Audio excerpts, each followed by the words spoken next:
Hey guys, how are we going? Happy Friday. How is your Friday? It is a rainy, miserable Friday where I am, which is why I'm jumping on live. My kids are in their rooms, just chilling. And yeah, I'm just sitting here doing a little bit of admin and doing some planning. And thought I'd come and talk to you guys about what is a social media DMO and do you need one? It's an interesting topic. It's actually a topic that I did a podcast episode on when I first started my podcast. And it's pretty much like my whole take on a DMO and what it is and how to create one hasn't really changed, but I guess some of my thoughts behind planning, why you should plan, how you should plan, have definitely changed a little bit over the last year or so. So if you're listening in live, let me know that you're here. Pop a little comment below. This is going to be like a real quick little 10-minute live stream just to talk about what a social media DMO is and how you can utilize one in your business. And if you want to know more or like hear more about this, I go into it quite in depth in episode 2 of the podcast. So if you look up the Social Hub podcast on any of the podcatchers, so Apple Podcasts, Stitcher, Spotify, Google Podcasts, it's all on there. And I go into it in quite a fair bit of detail there. Who's there? Hey, Darlene, how you going? Rainy day in our neck of the woods today. I've just put some lunch on. So while I'm waiting for lunch to cook, I thought I'd jump on and do this live. All right. So what's a DMO? So a DMO is, it's very corporate speak. I've kind of, hey, Loz, how are you, babe? I've kind of taken the word DMO or the acronym DMO with me. I feel like I want to create a different acronym or a different word or a different vibe for it because it feels really stuffy and corporate-y. But for now, I'm just going to go with that because it's something that a lot of people understand. But DMO just stands for Daily Method of Operation. And I kind of want to talk a little bit about what a social media DMO is and what a social media DMO is not, and how you can adapt it in your business and why you possibly could or should adapt that sort of plan for you. Yeah, I know it's nice that it's cooler. Hey, darling, it's been so hot for sure. So what a lot of people, I think a lot of people get really scared away from the thought of or the concept of planning for your social media. It can feel sometimes like it's just a really big job. Like it's like, oh my God, there's just so much that I have to do. It can feel really overwhelming. Like the task can feel really overwhelming. And I think too, and I've talked about this a lot in the lives I've done this week, is that there can be a little bit of that sort of content fatigue of constantly having to create content. So that's why having a system can work really well because, you know, you can start to get into really cool things like repurposing or recycling content, which makes it not so labor intensive long term. And there's some really good benefits for having these processes in place to help you with that. On the beach for the weekend though, so I hope it heats up a little. I know. I'm like, today I was like, oh, the rain's nice, but it'd be nice if it went away so we can go back to the beach. I totally get that. So do you need a DMO? So do you need a method? Do you need a plan? Do you need any of those things? So I don't believe that you should on anybody. I don't think you should tell anyone what to do. I think you're all extremely intelligent women that know how to run your businesses and you know exactly what you need to balance your business and your life and your family and your commitments. But I think that everyone does need some sort of plan for how you're going to execute what you do on your socials long term. 110%. I think we all need a plan. So I guess the question I would have for you is, if you don't have a plan, how is that working for you? Hey, Amanda, how are you, babe? Yeah, if you don't have a plan, how's that working for you? Is it working for you? And I don't just mean a plan as in scheduling your content to the nth degree or posting on the fly. Like that can definitely work too. Like I'm doing a live stream on the fly. I hadn't planned this. I hadn't scheduled this. There's definitely elements of flexibility in your process, 100%. But if you don't have any plan in place, you've got like no process behind it, you're just like throwing that content out there like spaghetti at a wall. Is that working for you? And if it is working for you, then maybe you don't need a DMO. But I know that most people don't feel that having no system works for them. They can feel a bit lost, like you're kind of treading water and you don't know how to get to the shore, sort of thing. So I think that, you know, a DMO is just a method, it's just a plan, it's just a process of what you do that helps you craft your message, take your people on the journey that you need to take them on, and then show them how they can pay you to take it further. That's pretty much what your process or your method does. It does those three things. It crafts your message, it takes your people on your journey with them, and then it shows them how they can pay you to take it further. Because social media is free, but to work with you, they have to pay you, right? You know, that's pretty much just it. Darlene, I'm just reading this comment here. Oh, what have we got done? When I didn't have a plan, didn't really understand what I did and how I helped them. Now people are getting it. Exactly. And I think that's the clarity that having a plan comes. When you're clear, they are clear, right?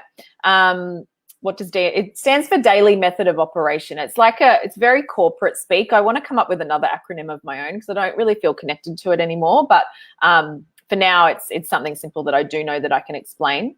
Having not much of a plan didn't work too well for me. I know it doesn't work for most people, but there are some people that love just doing things as they feel like it, and that's totally cool. I'm not here to tell you if that's working for you to stop doing that, but if you feel like not having a plan doesn't work for you, then this is what this can help you with. So basically, like I said, the plan or the method or the process helps you craft your message, take people on the journey, and then show them how they can pay you, right, and how they can work with you. And when it comes to planning your content, I kind of break it up into three parts in a way to make it really super simple. Is what are you promoting? So that's what do you sell? What do you do? What do you do, sell, or teach people is the thing. So what services do you provide? What products do you sell? If you're a coach, what do you teach people? So what do you promote? And working on what are those things that you are promoting during the year, so that your content can reflect that and support that. And then your plan. So the first part is what do you promote, and then your plan. So what you share. So that's really your content marketing. So that's really how you get people on the journey and on the bus with you, and lead them to the thing that you're promoting or selling, the thing that you do sell or teach. And then the next part would be prosper, which is how you maintain that process ongoing, week in, week out, month in, month out, and how you engage with your audience. And I think that last part is really the key part, is making sure it's a system that you can use ongoing, and it's a process that you can buy into, and it's a process that you can use and that you can do. So I guess then the next thing people say is like, you know, what do I need to do? What do I need to do each month, each week, each fortnight? You know, and people seem to want to get really granular with the steps that they need to take. And look, I would say that you need to find a time frame that works for you. Like I've got a system that I download to my people that I work with, but I always say to them, adapt it to what works for you, right? So your cycle for this stuff can totally be your own. So I work on like a monthly cycle and then a weekly cycle, which I kind of call like your high level activities and then your micro activities. So, and I do that myself. So like at the end of the previous month, I plan the following month. Just hang on a sec, guys. Ella, can you come and just take the thing out of the air fryer? Thanks. Sorry, guys. This is real life here. I put my lunch on. So I'll wrap this up in a sec. And I do that. So at the end of the month, I plan the following month. And then each week, so I've got my month mapped out based on what I'm doing in my business and what I need to achieve. And then I've got my weekly things that I need to do each and every week that make sure that those things happen as well. And all those finer little micro activities come out and actually, you know, are actually done. You don't have to do it by month or by week. You could do it by fortnight. You could do it by 3 months. You could do it by the moon cycle. You could do it by your own internal body clock and body cycle. You could do it, you know, it's totally up to you what your system is. Like I have a day on Monday, I do a lot of my admin and make sure that everything's scheduled out and everything's working in tickety-boo, because Tuesday, Wednesday, Thursday is when I see clients and do client calls and stuff. So I think that your your time frames and your system and your plan can totally totally be up to you. And it, and it totally can be something that you craft yourself. I don't think you have to take on a really rigid plan as such like that. I wonder if that noise was, no, it's my lunch, sorry. I think that there's, there's a lot of people that are going to say to you, right? And this is the stuff I can't stand, is that there's a lot of people that will say to you, things like when you post, you've got to engage for 20 minutes afterwards, that you need to post so many stories a day, that you need to do you need to be doing Instagram reels, and you need to do this many every single week, that you should post this sort of content on a Sunday and that sort of content on a Tuesday, that you should only post natively and you shouldn't schedule. Like those sort of finer tuned parts of the process, I think you need to determine what's going to work for you and what's going to work for your audience. I know people that don't do Instagram stories and are really successful. I know people that do a lot of Instagram stories and not a lot of feed posts and are really successful. It's got to be a content system that works for you. It's got to be a content plan that you can buy into, that's going to help you connect with your audience the fastest and get the most out of the time that you spend online.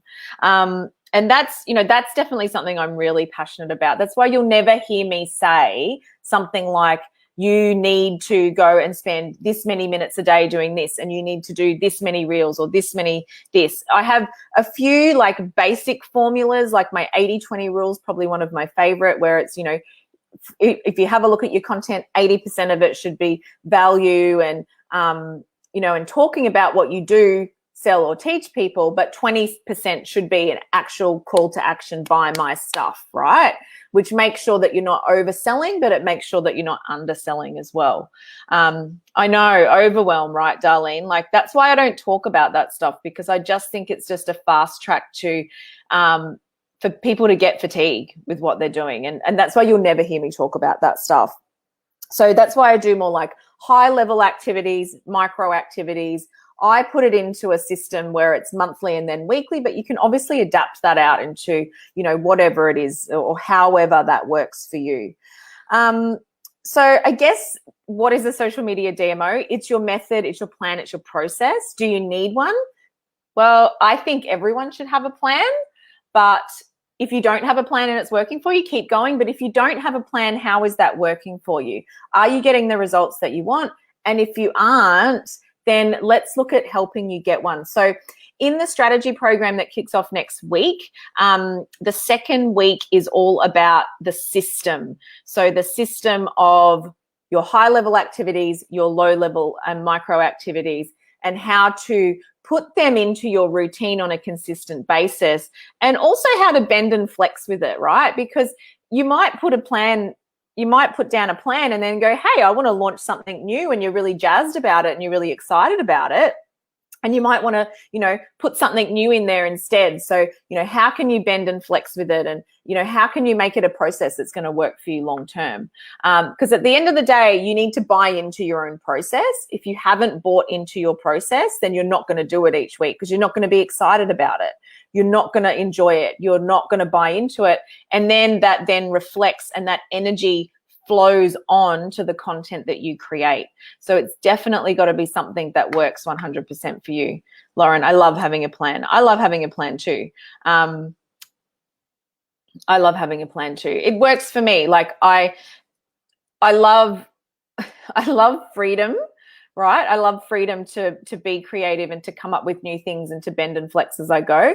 But I need to have some sort of overarching process or system or thing that I can look back to go, yeah, okay, if I'm actually going to meet the goals that I want to achieve this year, I've got to make sure that I do these specific things, because I can get really distracted by shiny object syndrome and all the bright lights and all the fun stuff.